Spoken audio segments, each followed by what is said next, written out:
I'll try not to. I'll recount some of those stories at a later time. Thanks, Brian. Thanks, Christine. Very much appreciate the BC branch of the CMPA and Emerging Media for inviting me to speak to all of you this morning. Before I get started, actually I will talk about the past for just a brief moment. I did actually do a lot of hairband videos in the 80s, more than I can count. I started my career actually as a documentary filmmaker and ended up producing one of the first original series that was ordered by the Disney Channel when it started in about 1980. And at that time, the Disney Channel, among other channels in the US like ESPN and CNN, everybody was questioning whether this new cable thing was actually going to work and who was going to watch news 24 hours a day and who would watch sports 24 hours a day and kids programming, et cetera. And we all know what happened in that business. And then I had the good fortune of being involved in MTV in the very, very early going with a business model that nobody really understood. Later I got involved in the CD-ROM industry, which I always sort of view now as the warm-up act for the internet. And in 1999 I started a company that I founded called Cinema Now, which was actually one of the very first companies delivering movies and television over the internet, which regrettably was way, way, way, way, way too early. I wish I had known that then. But Lionsgate was one of the original investors in Cinema Now. And that's how I created my relationship with Lionsgate. And after about 9 years as CEO and co-founder of Cinema Now, I couldn't take it anymore. And so when I announced to the board that I was leaving, they offered me the job to come over about 3.5 years ago now and start the digital media group formally within Lionsgate. But the point of all that story is that my background has been, I've been privileged enough to be at the beginning of the cable and satellite industry in terms of the creation of content around that. I was fortunate enough to be in an industry that, while it was a colossal failure, was a great and interesting learning lesson, which was the CD-ROM business and the content business that I won't go into now. And then the internet business, obviously, and the whole business of delivering content over the internet. And so in those experiences, each one of those was the beginning of a new wave of content delivery, content creation, financing around that, impact on pre-existing businesses, et cetera. But none of those have even come close for me in having the kind of excitement and impact that I'm seeing in the world today with what's happening around over-the-top delivered content, the internet, et cetera, et cetera. So I want to get into that today, and let's see if I can get my clicker here. You know, I love this slide because this slide is just a snapshot of things that happen on the web in a minute. And you know, some of the ones that I focus on here that are fascinating to me is, you know, YouTube has 25 hours according to this, and I actually have other quotes now or other data where it's even larger. You know, 25 hours of video content uploaded every minute onto YouTube. It's staggering to even think about what that means. You know, email. I noticed when I was looking at this, 168 million emails are sent every minute.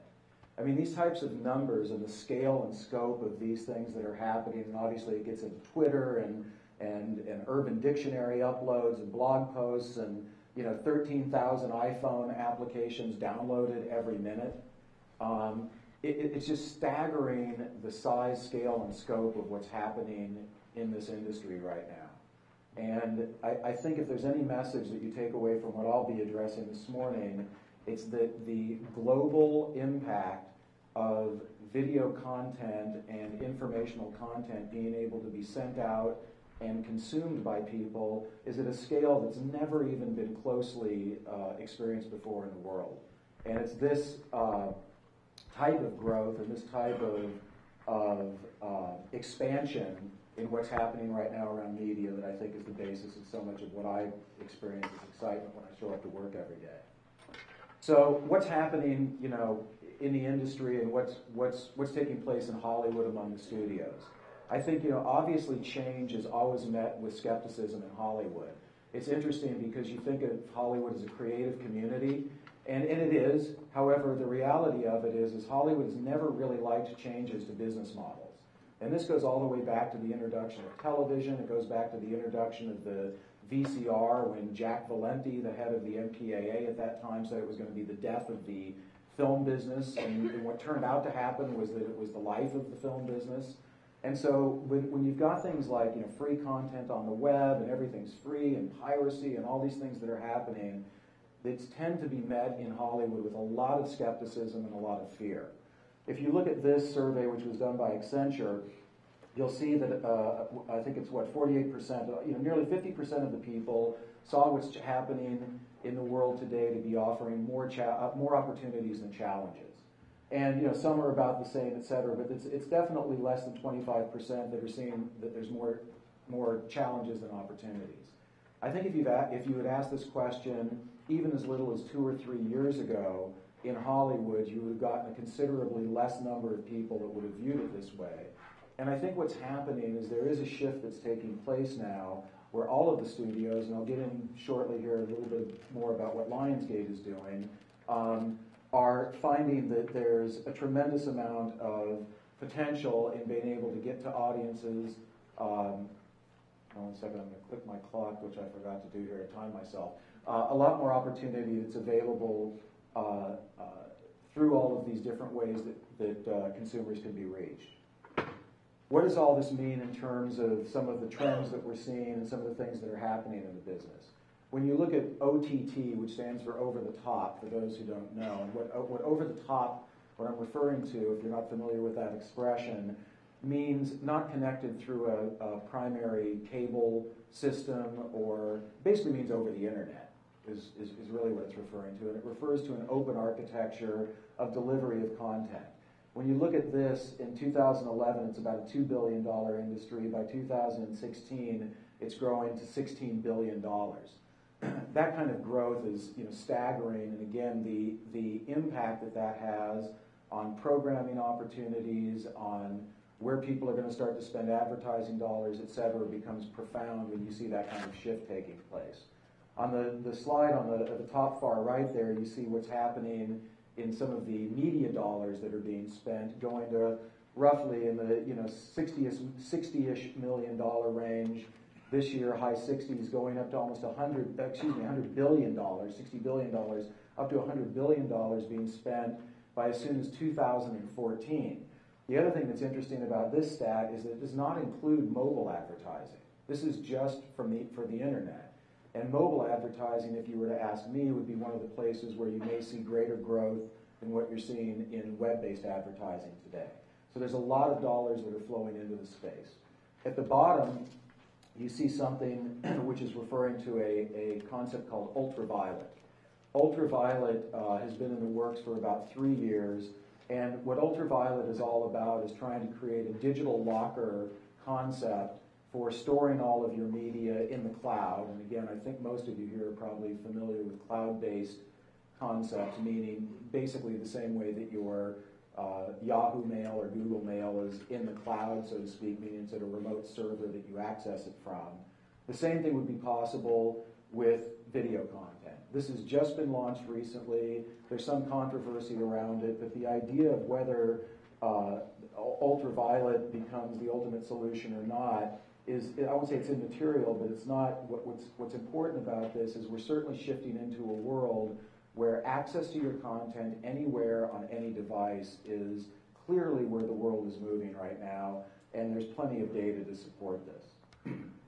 This is one of my favorite slides. If you look at this slide, this tracks movie theater screens, households with televisions, with PCs, smartphones, and tablets. If you look from about 2010 on, if you look at just the green and the blue areas of smartphones and tablets, basically in 2000, neither of those were in existence. Okay, and really they weren't in existence in any significant fashion until about 2008. Those two platforms, both of which everybody in this room, I'm assuming, is clearly familiar with, are huge, huge media consumption devices. And I'll have a couple slides coming up in a minute to talk about those two platforms specifically.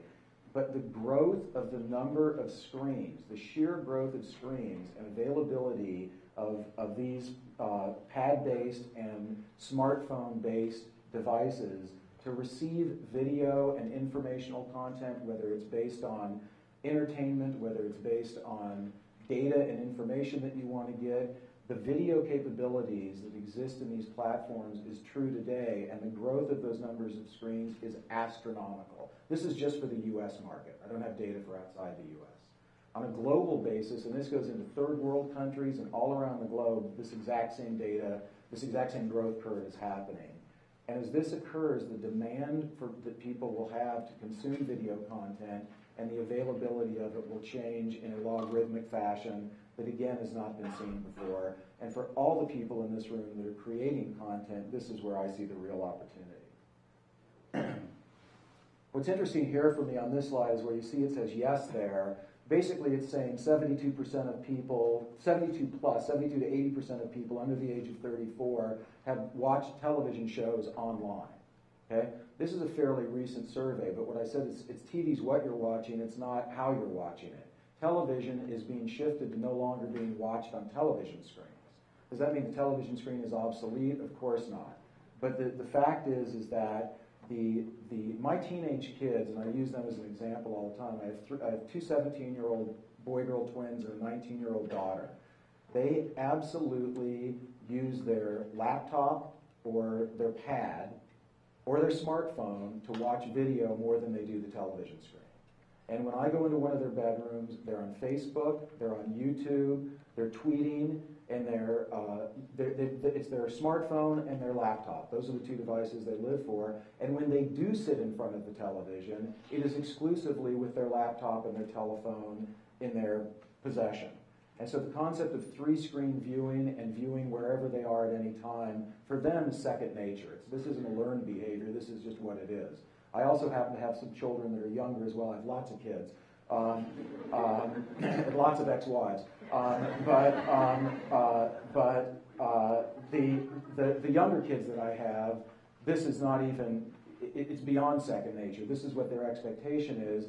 And my youngest daughter recently went up to the flat screen and started to move her finger like this to see if she could do something on the flat screen, which was frightening, to say the least. So, what does this mean in terms of business for Hollywood? At its peak, the DVD business was about a $25 billion industry. Okay? This shows that by 2015, the delivery of apps and social games, primarily smartphones and pads, will be reaching close to $38 billion by 2015. It's almost the end of 2011, which I can scarcely believe. That means basically 3 years from now. And while a lot of that will be for applications that are not entertainment-based, that are based around various functions and finding where the local drugstore is or whatever it may be, the fact is the trajectory of the growth from 2010, where it was basically a $2 billion business, to a $38 billion business, and I've actually seen stats as well that project this to be even a higher growth curve, is staggering. And this is one of the reasons that you see Apple being one of the most valuable, if not the most valuable companies on the US stock exchange. And this is why you see them basically taking over the world in terms of what they're doing, because they're driving this right now. They're at the lead of what's happening in terms of this revolution. But this is an amazing growth curve. So, I actually stole this slide from a presentation from a friend of mine who's likely said, I don't even know if I believe this, but I do believe it to a point. He actually calls where the world is going now mocial, because he says everything's about mobile and social. And by the way, when he refers to mobile, I'm not just referring to the mobile phone as the platform. It's just mobile consumption, anywhere, anytime consumption. Again, everybody in this room, you wouldn't be here unless you were dialed into the fact that where the world is going now in terms of being able to go to your Starbucks or your friend's house or on the airplane or wherever you may be and pull out your laptop, pull out your phone, and be able to communicate with your friends, to be able to connect with the world, to be able to watch content is part of your daily lifestyle. And so this whole concept of not having to return home, get into the living room, appointment television, all the things that worked through the 80s and 90s in Hollywood, shifted through this last 10-year period from basically 2000 to what I would consider the beginning of this decade. This is the decade where we will see this transformation happen in spades. More data. I have to use this internally, by the way, at Lionsgate because a lot of my colleagues and the CEO of the company and CEO say to me, okay, this is all great, Curt, but where's the friggin' money? I say, it's coming, it's coming, it's coming. And I have to show them this stuff to say, this is really going on. You know, this is, unfortunately, they have teenage kids, so they say, I know, I see my kids do it too. But this is interesting to me. In June of 2010, people in this survey, more people use the web than use mobile apps. 1 year later, it shifted where now people are on apps more than are actually consuming things on the web. And that's part of what you see in that trajectory of apps. And when anybody again here today knows that if you think about what you did in terms of apps that you used on your pads or smartphones a year ago versus the extent to which you use those today, I guarantee you for virtually everyone, it would be a quantum shift. So you'll continue to see this change, in my opinion, and what sits at the sort of the tip of this change is that those apps are giving you more and more specific access to the things that you're interested in. And so instead of going into that broad-based system of the web and saying, I'm going to look and search and find what I've got and keep my favorites in my web-based browser, etc., those apps are starting to get you more pinpointed, more targeted, and more directly attached to the things that you like. Zuckerberg's Law. This I thought was an interesting factoid. Average American spends more time on Facebook than all of these other things, Google, Yahoo, YouTube, Microsoft, Wikipedia, and Amazon combined. And a friend of mine said, well, yeah, that's because people just leave it up all the time. That may be the case, but for hardcore Facebook users, which again, in that younger generation of teenagers into early 20-somethings, Facebook is just part of the fabric of them like water and air. It's just part of what they do. Does that mean Facebook's going to last forever? Not in my opinion. I think if we've proven anything in this new digital age, it's that change can happen dramatically and rapidly in terms of the what people like and favor in terms of brands. What Zuckerberg says is that every 12 to 18 months, the amount of information being shared by people will double. Okay? When you think of the amount of information that's available today that people put up without any care in the world on Facebook, that shocks me, frankly, when you hear about all the things that people talk about privacy and people being able to put up and tag photos and the information they give about themselves on Foursquare and Facebook, etc. It's frightening on the one hand, and being a crass capitalist on the other, the opportunities that can come from having all that information and data from a programmatic point of view is extremely promising in terms of the type of things you can create. This is the first, 4 weeks of the fall TV season in the U.S. And I apologize, by the way, I'm not trying to be anti-Canadian here. Most of my data that I have is for the U.S. market. But in the U.S. television world of the 4 major networks, this is showing you the number of people that are watching on a weekly basis the television series. So it's not really focusing on the fact that NBC has gone to shit, or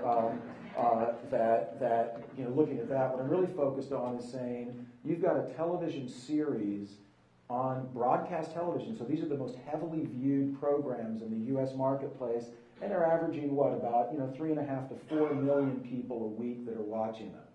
I'm actually working with a company called Mondo Media that's one of the most popular animation companies on YouTube.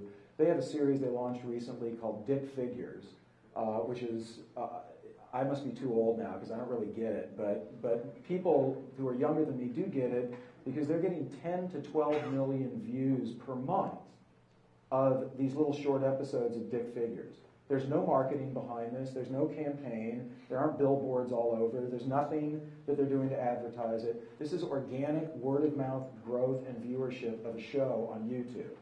Now, it's not generating the kind of money that a show is that's on one of these major networks yet, but when you talk about the scale and scope of the numbers of people that can be attracted to view things, it's incredible.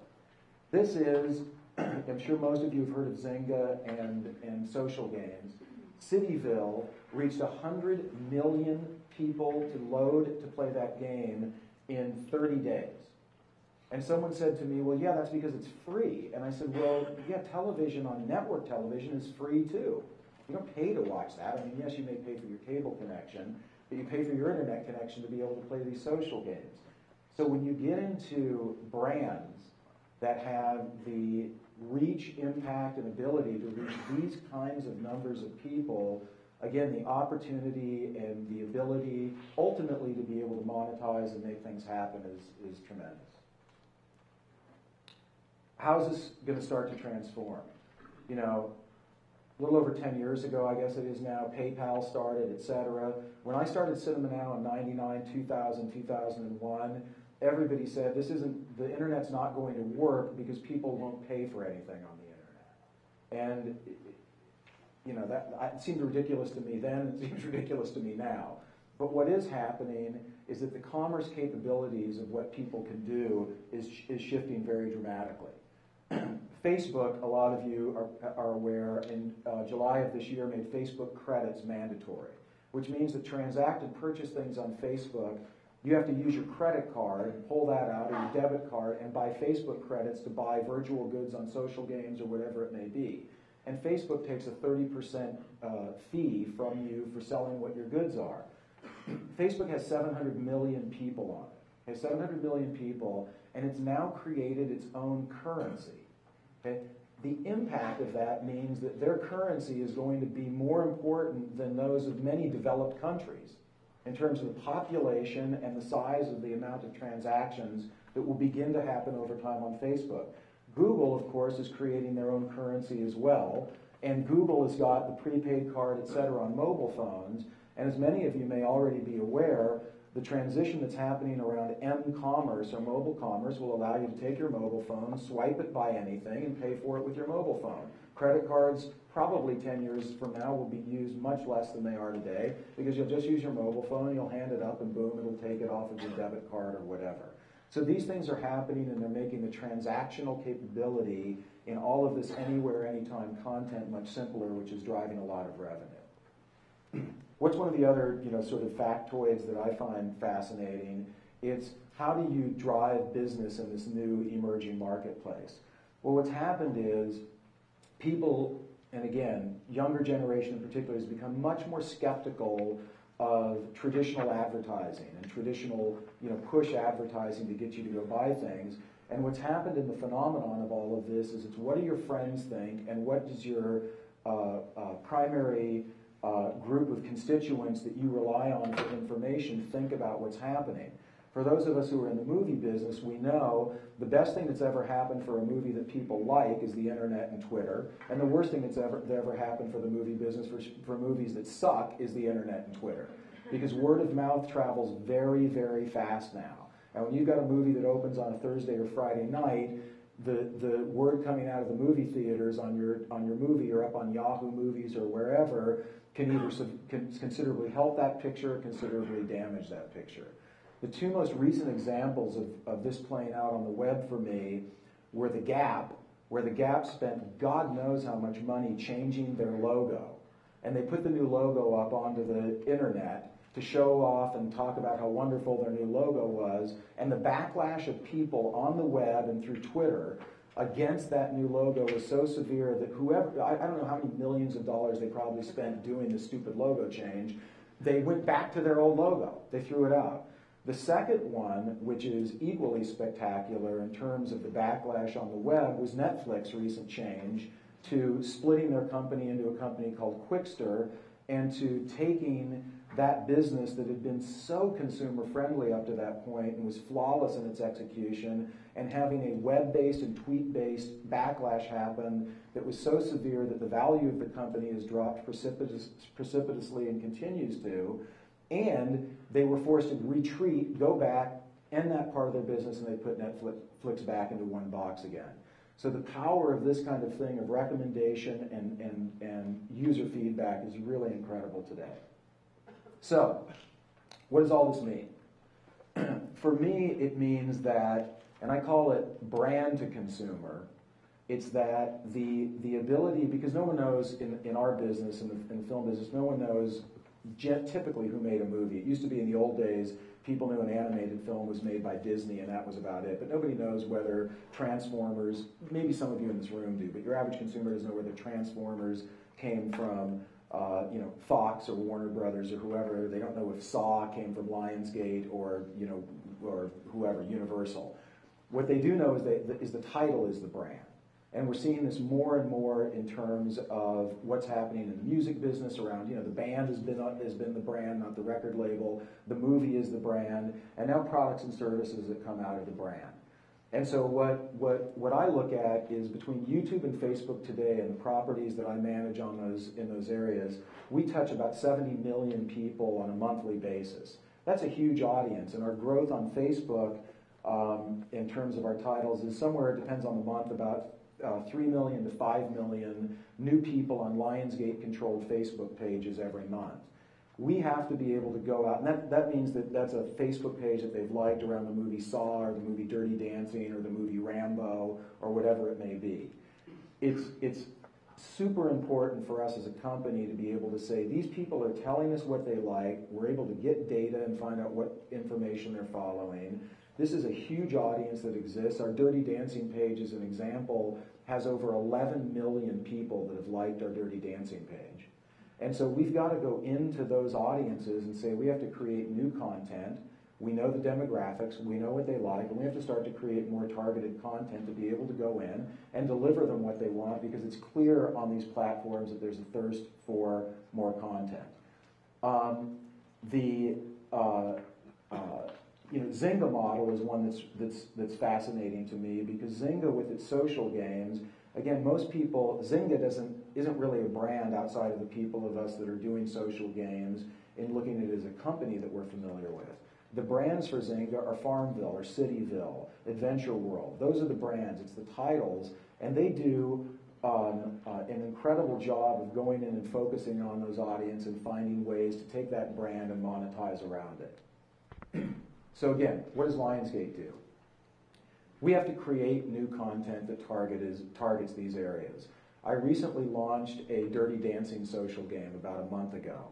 And all we didn't spend one dime of advertising. We just initially launched it to our Facebook audience of 11 million people. And in the first 2 weeks that it was out, it was the fastest growing emerging new game on Facebook. Okay, we got up to 1 million users in a matter of 2 weeks.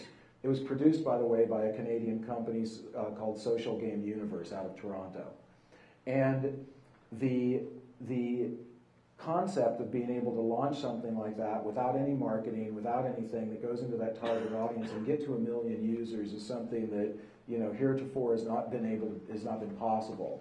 Now, interestingly enough, because of all the data that comes in the social gaming arena, it's a completely different mindset than the packaged business, where in the packaged business, you put it together, you ship it, and you're done. The social gaming business is more like the technology business that took me years to figure out how that worked, in that, so why do they call this version 1.0? We don't release, they didn't release Star Wars version 1.0 and, the next version is going to be better, although actually they have made director's cuts, etc. Movies and television shows, when you put it out there and it goes on a theater screen, that's it. With technology, the technology mindset is, okay, here's the first version of it, and now the next version will be better, and the next version will be better, et cetera, et cetera. Interestingly enough, in the social game business, the same thing is true. You're always iterating on these social games, and so we've actually taken all the audience data on Dirty Dancing, pulled that back and taken that and learned from the people that are using it. We're retooling things in the game, and then we're going to go out and launch it more aggressively again, probably end of next week or, God willing, sooner than that. But at any rate, the point is that we have to start to look at ways that we can take properties that exist around our branded IP, or even brand new properties, and go into these new audiences. The other thing that we need to do is we have to start to look at what we can do in what I call the bite-sized entertainment format. A lot of you, I'm sure, are probably either making web series or thought about making web series. And again, if you'd asked me 10 years ago about what I thought the short form content potential was, I was a naysayer, because I would have said, oh no, people want to see, shorts have never really been a real business. I used to make shorts when I was younger. That's just sort of an adjunct industry. I've changed my opinion on that completely, and I'm, hopefully one of the people leading the charge inside of Lionsgate to say that there is going to be a new form factor. There's nothing it's absolutely etched in stone about a movie has to be 2 hours, or something that's narrative has to be 2 hours or 30 minutes or 60 minutes, whatever. Those were rather arbitrary. And I'm convinced now that there's the opportunity to create a new narrative series that might be delivered in 6-minute, 8-minute, 10-minute, 11-minute, and 30-second chunks, whatever it is, in an on-demand world that has the same quality as a Mad Men or a Weeds or a Nurse Jackie or some other show that we produce. And the economics for that are not there today for us, but I'm convinced when you look at the data here, when you look at the shift of advertising spend, that you're beginning to see the world evolve, and you'll see that happen. So this is kind of my high-level view of what we do at Lionsgate. We've got original series, web series. I'm sure you've all, or many of you have heard about YouTube's putting a lot of money behind new channels that they're going to help spawn and produce. Hulu is, was rejected a $2 billion sale fairly recently, which is pretty phenomenal. And so I think the whole concept of, again, creating this original content through partnerships and with third-party producers is something that we're very focused in on. Facebook is clearly a big priority for us, as Google Plus will be as well as we begin to do that, because the data and audience sizes are undeniable, and games and apps around that, whether they're based, again, on original IP or branded IP, is happening. And then we're also looking at taking a direct-to-consumer business model around traditional video on demand and electronic sell-through. So we've got 10 movies that are up on Facebook now that you can look at directly, and we're beginning to try to see what we can do in that area. I mentioned the 2 social games that we've got. I launched my first series on Hulu and YouTube about 6 months ago, which is an animated series called Trailer Trash. If you're easily offended, I would recommend that you don't watch it. Trailer Trash is kind of the most rude parts of South Park and Family Guy put into a 5-minute episode with hillbillies.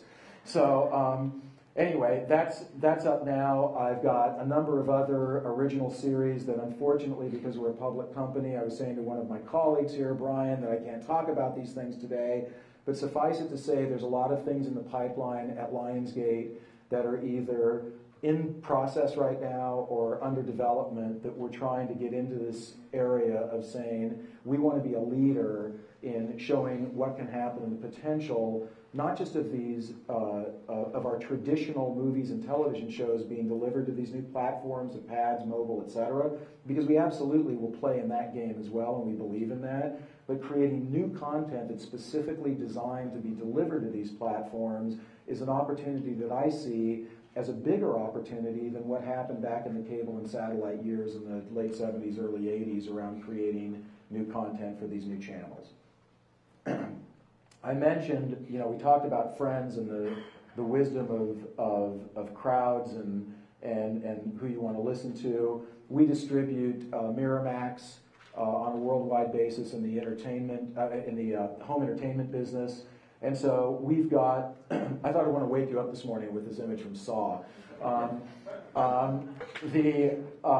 We're now showing, basically this is direct distribution. There is no intermediary on this. Now Facebook, again, as I said, takes a 30% of every charge that's made here. So imagine what happens with Facebook when everybody who's selling their goods and services on Facebook, as that begins to evolve, that they're taking 30% of that, and you can probably figure out one of the reasons that when they finally do go public, it'll be at a valuation that's staggering. So this is the kind of thing that we're doing, and what's interesting about this as well is the data that we can directly collect on these customers can allow us to target those customers in a much more targeted way for future products that we're offering them. So, here's the good news and the bad news. The good news is the barriers to success are very low. Anybody in this room can do it. And the bad news is that the barriers are so low. And it's very, very difficult to get noticed in the new world order. So what are some of the things that have changed in terms of what's happening in the business? Infrastructure, and the infrastructure that one used to have to be able to deliver all this has become largely irrelevant. There are services that are out there now, whether it's Amazon through their streaming capabilities or whatever it may be, that people in this room can hook into and be able to deliver first-class content to users, bill them for it, advertise against it, etc. And it's what you've seen even in some of the new YouTube stars in terms of delivering their content and making real money. Immediate and unrestricted access to technology. It's being able to get out there, and again, as most of you in this room are aware, to be able to have at your fingertips, what you can do. My son is getting into filmmaking right now, and his ability to be able to shoot with a high-def video camera, load that into his MacBook, edit that with editing software that's as sophisticated as anything that I used to use back in the 80s or 90s, if not more so, in a place where I paid $600 an hour for the privilege, is something that is, again, changing and evolving in a way that hasn't previously been seen. And then finally, the new usage, pricing, and payment methodologies around that are creating just a massive and seismic shift in the way that these products are being monetized with users. So, at the end of the day, what we have to do is figure out a way to make money out of all this. And so a lot of the things that are happening are changing in this world. Distinctive technology, scalability, network effects. I think a lot of things, and when I talk about yesterday, this isn't yesterday 20 years ago. This is yesterday 2 or 3 years ago in terms of what's changing. So, the infrastructure of what was needed, as I mentioned, that you had to pay a lot of money for that. Now we've got cloud-based systems and ability for people to deliver that. Personnel, how many people we needed to accomplish these things, what it took to create one of these projects, how many things were necessary, even on a traditional film crew before the advent of red cameras and things of that nature. That personnel now that you want to do is you've got in a web-based world, the people who are your users who are being contributors.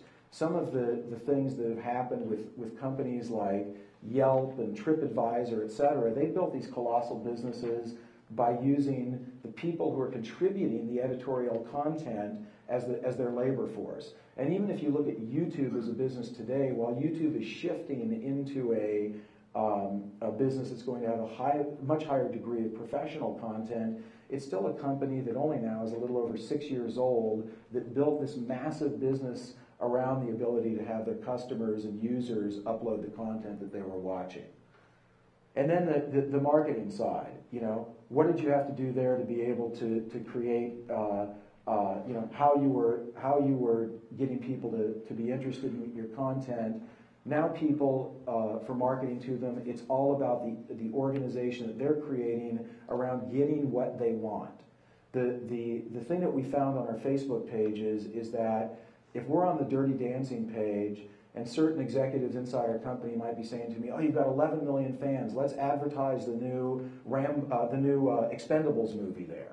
And I would say, we can't do that. It's 93% women. They're not interested in the Expendables movie, and they're going to be very, very angry if we push this product to them that they're not interested in. And when we have tried to do that, we've pulled it off within a matter usually of 24 hours, because it's not just about the size of that audience, it's about them getting what they want from you. So again, browser-based, friction-free, portable, 24/7, these are all the things that are driving, the competitive businesses of tomorrow and what has to happen around them. So part of what I talk about internally, I want to leave a little bit of time for Q&A because I'm sure people have some questions. What I talk about internally is, again, when I talk to brand to consumer and brand X, it could be anything. What do we want to do at Lionsgate to be able to view this world? How do we organize it? How do we work with it? How do we view all the things on the outer ring, which is the distribution hub of over-the-top, retailers, PCs, mobile, gaming consoles, social networks, etc., that you see? How do we organize our strategy around all these different distribution platforms that exist today in terms of how we're going to release a brand? And then when we look at all the different ways that we have to monetize that brand, this kind of is a lot of, or a portion of this that's pre-2000, was a lot of what the studios would do with their big so-called tentpole titles. Meaning when you had a Star Wars or a title like that, you would come out, or a Jurassic Park, you would have games, and you would have merchandise, and you would have all these different things that you attach to that. A company like Lionsgate on an indie movie wouldn't do that. But when we get in now to even the independent and smaller films that we release as a company, a lot of the things that are involved here in terms of social networking, gamification, branding opportunities that sit inside of that have become much more important part of the process in the early days of creating the product than they would have been in the past. And certainly for our larger movies like an Expendables or like Hunger Games, which we've got coming out next year, the view that you have to take of a product like Hunger Games, which we hope is kind of a Twilight or Harry Potter-esque success for us, and the ability to touch the audience that's interested in that product, use them for feedback, take all of these different distribution areas and product areas, and make sure that they work in sync is not only a real challenge, but it becomes also a huge opportunity in terms of how to connect to that audience. So finally, what we're doing is we're moving from a one-year plan right now that I've talked about some of the initiatives that we're doing on Facebook, et cetera, into a long-term innovation plan where we're looking at a business to be able to say, how can we work with new emerging technology companies? How can we work with Silicon Valley type companies? How can we work with companies that are based here in Vancouver, in Canada, that are startups, that are aggressive, that are thinking forward, and start to even look at things around innovative delivery models, social experience platforms, gamification, interactive storytelling, and all the kinds of things that we may start to be seeing in the next 10 years. So that's basically a blast through what my view of the world is in 2000, almost 12 now. And I don't know, do we have 5 minutes for some questions? Yeah. Great. Brian. Go ahead, I can hear. I'll repeat the question. Okay, great. Your digital division within Lionsgate has all these opportunities to leverage creative talent and marketing from other areas of the company. Can you talk a little bit about how, for example, you relate to the television, writing, directing people on Mad Men or Weeds, how you bring that into digital, and also, initiatives like Ethics, which you're a partner in the paid television space. How Right. do you relate to those kind of legacy parts of your business? Right. So the question really is how do we relate this kind of content direction to some of the legacy creative people that we have in our television group, whether it's again the creators of Mad Men or Weeds, or whether it's the creators of our motion pictures. And the answer is very delicately. The problem that exists in this business right now is that as much as it's filled with opportunity, the monetization of it is not caught up yet. And unfortunately, to some degree, in terms of innovation, and part of the reason that Hollywood becomes slow, I think, to innovate is that it's still all about the money. And so when you get somebody who's making a tremendous amount of money on a hit television series like Mad Men, not only from an executive level with inside a company like Lionsgate, it's like, well, we need him to focus on continuing to make a hit television show. I don't really care about the Mad Men app or the Mad Men social game. It can become very, very challenging to have a person make that transition. Or we want to make an ancillary web series to go along with that. There's some, Brian Seth Hurst, who's a colleague of mine who's here today, he works with the creator Tim Kring, who has enough vision and foresight with what he did with Heroes and other programs that he's doing in conjunction with Brian to be able to say he looks at a view of the world that tries to incorporate the traditional media with kind of the future media. We're beginning to do that more and more and more, and what's happening, I think, is the experience of these creators is in their own personal lives and in the lives of their families and kids is shifting to such a dramatic degree that they're starting to see that that's something that they have to pay attention to. But I do believe that the opportunity for the next Matt Weiner, who creates Mad Men, or the next, Steven Spielberg, if you will, who created television and feature programming within this world of web programming, is probably going to come from new creative talent. And it's probably going to come from new creative talent that's dedicated to understanding how that medium works and to be focused on that. And I think as soon as you start to see a few hits that make a lot of money, you'll see that change. With that said, Gingy Cohen, the creator of Weeds, she was all over the Weeds social game. She loved the idea. And we're actually pulling the Weeds social game back as well and going to integrate it more into the television series because there's a lot more that she's seen of people doing that. And the company that developed that game for me also did a Dexter game, which just recently launched, which is working in conjunction with the show, and so there's a lot more of that starting to happen. So it's a transition process. I don't know what time it is. I don't want to hold up. Can still go. Okay, so you guys can let me know when to stop with questions. Yes, in the back. I'm curious about the. Hello. Hello. I can hear you. Okay. Is it there? No. Okay. Anyway, the question I really have is around YouTube revenue and the ad sharing model or the claim your content aspects of YouTube. So can you talk a little bit about, from a tactical perspective, does the ad revenue share, for example, for Trailer Trash, pay for a significant part of the creation of it, or is it, really the product upsell piece that you have? I'm just kind of curious, as for a lot of independent producers putting content on YouTube, what are the real kind of possibilities of financing a production that way? Yeah, the challenge with YouTube today, and they're well aware of this, is that the CPM, which is the rate that people are paying for 1,000 people to view an advertisement, is extremely low as compared to traditional media. And so when you get 10 million people watching your show on YouTube, you're going to get a fraction, probably less, 10% or less of what you would receive if probably 5% or less of what you would receive if that same number of people, 10 million people, were to watch that in a television programming environment.